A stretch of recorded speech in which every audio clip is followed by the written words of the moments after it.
ṣùgbọ́n mo fà nábì kí gbogbo wa pẹ̀lú Allahumma salli ala sayyidina Muhammad wa sallim. ẹ jáwé bẹ́ẹ̀ lẹ́ẹ̀kan náà. Allahumma salli ala sayyidina Muhammad wa sallim.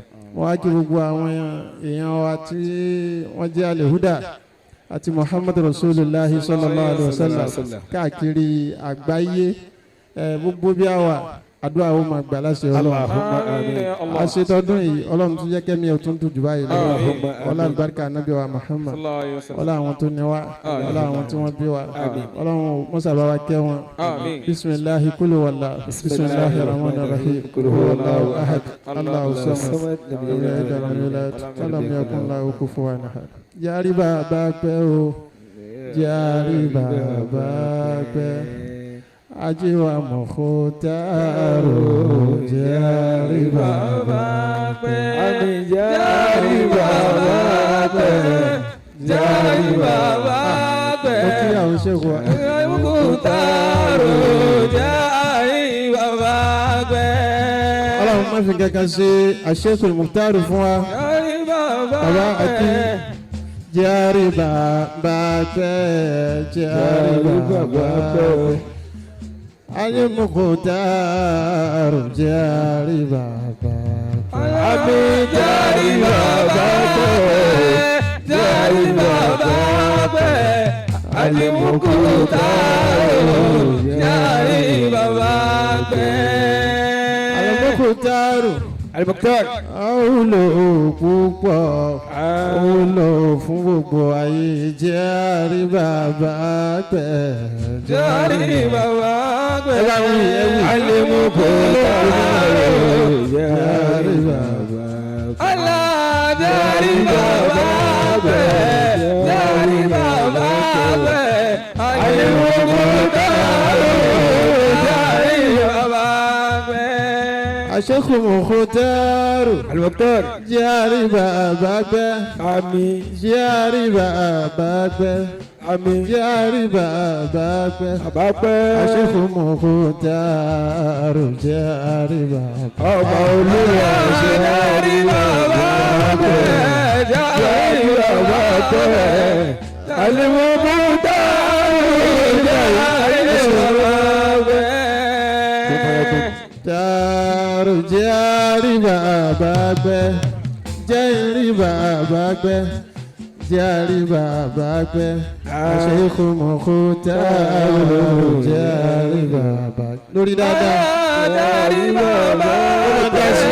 Jàre bàbá pẹ́. Al-Mukhtaru jàre bàbá pẹ́. jàre bàbá pẹ́. jàre bàbá pẹ́. Sheikh Mukhtaru jàre bàbá. Jàre bàbá pẹ́. Ọba Olúwa jàre bàbá pẹ́. Al-Mukhtaru jàre bàbá pẹ́. Maqamu lada sidratil muntaha لأحمد لا شك للمصطفى. Oya wípé maqamu lada sidratil muntaha لأحمد لا شك للمصطفى. مقام لدى سدرة المنتهى لأحمد لا شك للمصطفى. مقام وتالله ما مثله فهو إليه شديد القوى. مقام لدى سدرة المنتهى لأحمد لا شك للمصطفى. وصلى الله ربي وصلى الله ربي على خير الأنام على خير الأنام خير الأنام سيدنا محمد إمام الأنبياء سيدنا محمد إمام الأنبياء. صلى الله ربي على خير الأنام سيدنا محمد إمام الأنبياء. نبي ليس يشقى نبي ليس يشقى سيشقى رجال صاحبوه رجال صابوه بصدق لا ينالون شيئا من شقاء بصدق لا ينالون شيئا من شقاء وصلى الله ربي على خير الأنام سيدنا محمد إمام الأنبياء إمام الأنبياء إمام الأنبياء سيدنا محمد إمام الأنبياء اللهم بارك محمد اللهم بارك محمد بارك محمد أتار إلي محمد أتار إلي محمد إلي محمد ìkẹ́ tó pọ̀ tí ò lè tán kó lọ bá Muhammad wá ìkẹ́ tó pọ̀ tí ò lè tán kó lọ bá Muhammad sallallahu rabbi ala khayril anami sayyidina Muhammad imamil anbiya. Ọlọ́run kó bá wa kó Mukhtaru bá wa kó Mukhtaru bá wa kó Mukhtaru bàbá wa lè húdà bàbá wa lè húdà wa lè húdà wa bàbá wa lè húdà wa bàbá wa lè húdà wa bàbá láyìnlá bàbá wa bàbá wa láyìnlá wa bàbá wa láyìnlá wa láyìnlá wa. ìkẹ́ tó pọ̀ tí ò lè tán kó lọ bá Muhammad wá ìkẹ́ tó pọ̀ tí ò lè tán kó lọ bá Muhammad.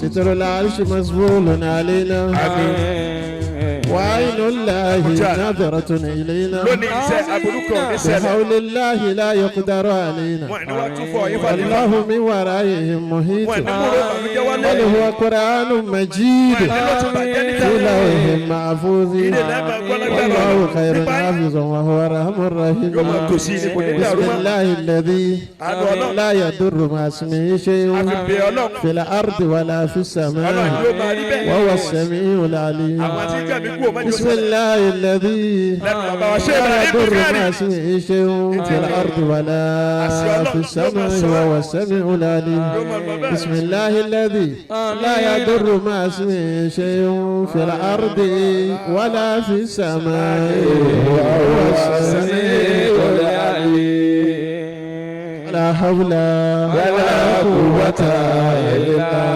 بالله مولانا الخليفة.